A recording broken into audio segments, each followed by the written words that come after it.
Okay, John, shortly after you came on board, you observed that Petaluma is a very engaged community with articulate and passionate community members.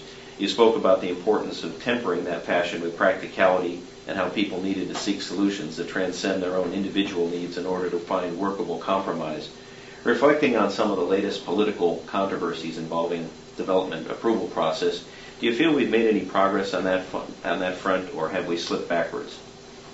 I think we have made some progress on that front, and difficult choices perhaps have brought us to a place where practicality is taking more of a prominent position in the decision-making process.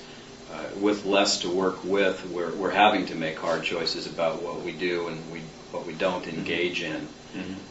And so I have seen the City Council make some of those kinds of choices, due to where we are resource-wise, that they might not otherwise have been quite so quick to make. With respect to the functioning of the community as a whole, I think that's a message that we need to. It's a new day, and we don't have as much really to work with as we used to. That's a message that I know people are hearing and that people are increasingly understanding. But I think it's one that we continue to need to try to emphasize for people that while we all have expectations of our local governments, that our ability as a government to meet those expectations is hindered greatly, or hamstrung, and there's going to need to be some additional calibration of people's expectations. And I haven't seen as much of that as I would like to, but a lot of the communication that I get from people starts with, we understand how tough things are, and that's a good start. Okay, John, one of your chief goals at the time you began serving was to engage in team building to forge consensus among City Council members on an overall vision and set of goals for the city. How has that effort gone, especially with the new City Council that was seated earlier this year? Well, the effort involved the new City Council that was seated this year. I hadn't been able to pull the goal-setting session together prior to that. The closer we got to November of last year, the less necessary it was to engage the old City Council. So we did come together as a group in early January of this year and conducted both a team building and a goal-setting session that the council spent the better part of the Saturday engaged in, and I thought it went very well. I was surprised to find how many points of commonality the council members have, and really how much of the time they agree with each other on the majority of issues. We found at about 80% of the time there really was not a lot of difference of opinion, amongst that group, at least as expressed, for the purposes of that exercise.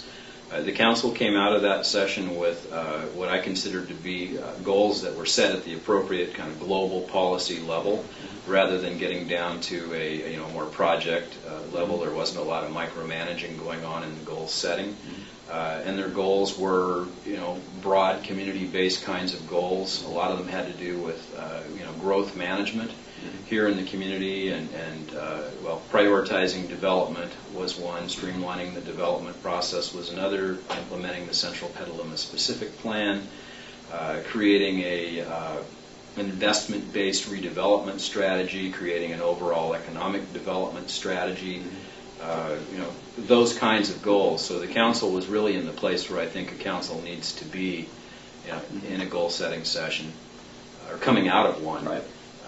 And with respect to the team building part of that, they agreed on a kind of set of ground rules for how they would behave as individuals and as a group. And by and large, I've seen that set of ground rules adhered to. I think it's the sort of thing that requires some reaffirmation from time to time. But on the whole, I felt like it went pretty well. Okay. Since that time, there's been a number of 4-3 split in terms of votes on key issues, as well as some very prominent philosophical splits, most recently on the matters of shopping center development and the proposed abolishment of the planning department, the abolishment of the planning department and the proposed abolishment of Spark.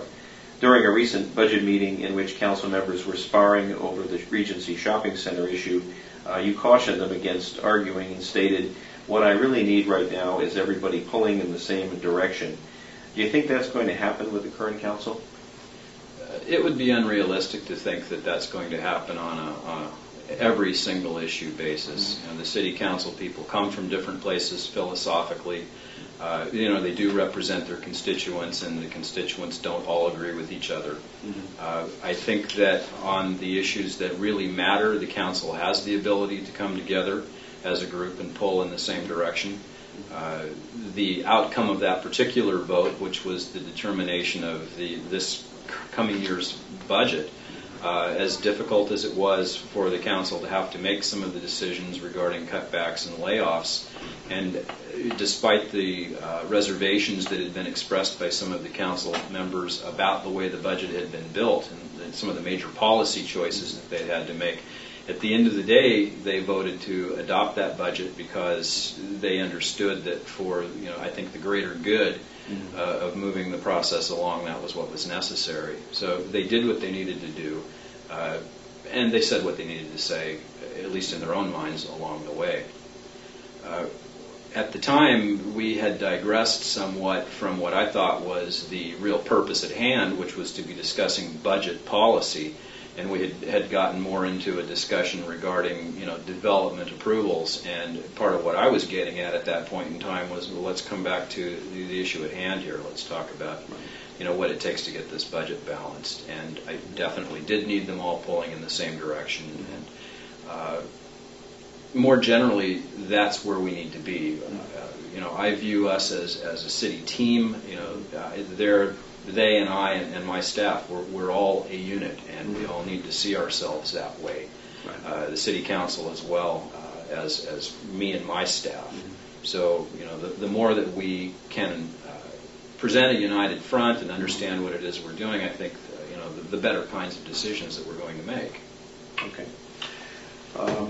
You aptly predicted that this year's budget would be a huge challenge, and many very difficult decisions have been made to reduce expenses, along with some new ideas such as outsourcing the management of the city pool. More cuts may be yet to come. What can or should the city be doing to generate more revenues? Well, the city needs to look at all of the traditional means that it has for raising revenues. We talked about raising our user fees, so that the special beneficiaries of those programs are paying, you know, the going rate, the fair value of those services. We should be looking at our, you know, internal service rates, as well as, you know, how we're charging between funds, to make sure that we're doing that correctly, but maximizing those charges. The city council should be, or we should be, implementing this economic development strategy so that we can focus on all aspects of our economy to get, you know, each one of those areas, you know, stronger than it currently is, supporting both the existing businesses as well as attracting new businesses and complementary businesses, so that our property tax and our sales tax and our TOT, you know, are all bolstered from where they are today.